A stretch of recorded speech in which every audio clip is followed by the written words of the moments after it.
August 18th, Daily Devotional from the Heart by Ellen G. White, Revealing the Father.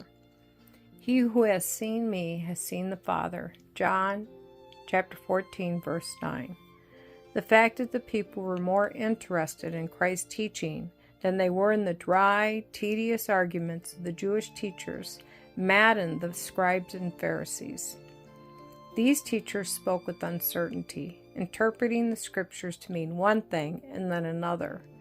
This left the people in great confusion, but as they listened to Jesus, their hearts were warmed and comforted. He presented God as a loving Father, not as an avenging judge. He drew all, high and low, rich and poor, to see God in His true character, leading them to call Him by the endearing name, Our Father. By loving words and by works of mercy, Christ bore down old traditions and man-made commandments and presented the love of the Father in its exhaustless fullness. His calm, earnest, musical voice fell like balm in the wounded spirit. He was revealing the image of God mirrored in Himself.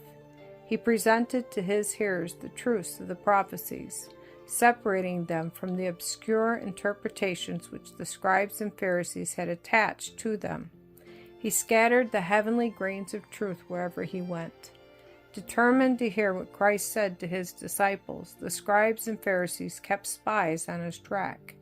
These spies noted His words and reported them to the Jewish authorities, who, when they heard them, were almost beside themselves with ill-concealed rage, which they interpreted to be zeal for God. As the members of the Sanhedrin counseled together, there were not wanting men with strong, determined prejudice who advised that this man who claimed so much be at once put down. They saw that Christ's influence over the people was fast becoming greater than theirs. They longed to crush Him for daring to make their traditions of no effect, but they feared to move openly because of the people. They thought that if they worked secretly, watching His words and actions, they would soon find such accusations against Him that He could be put on trial for His life. Christ was given the rulers of Israel light, which would make them inexcusable. Nothing was left undone that could be done to convince them of their error.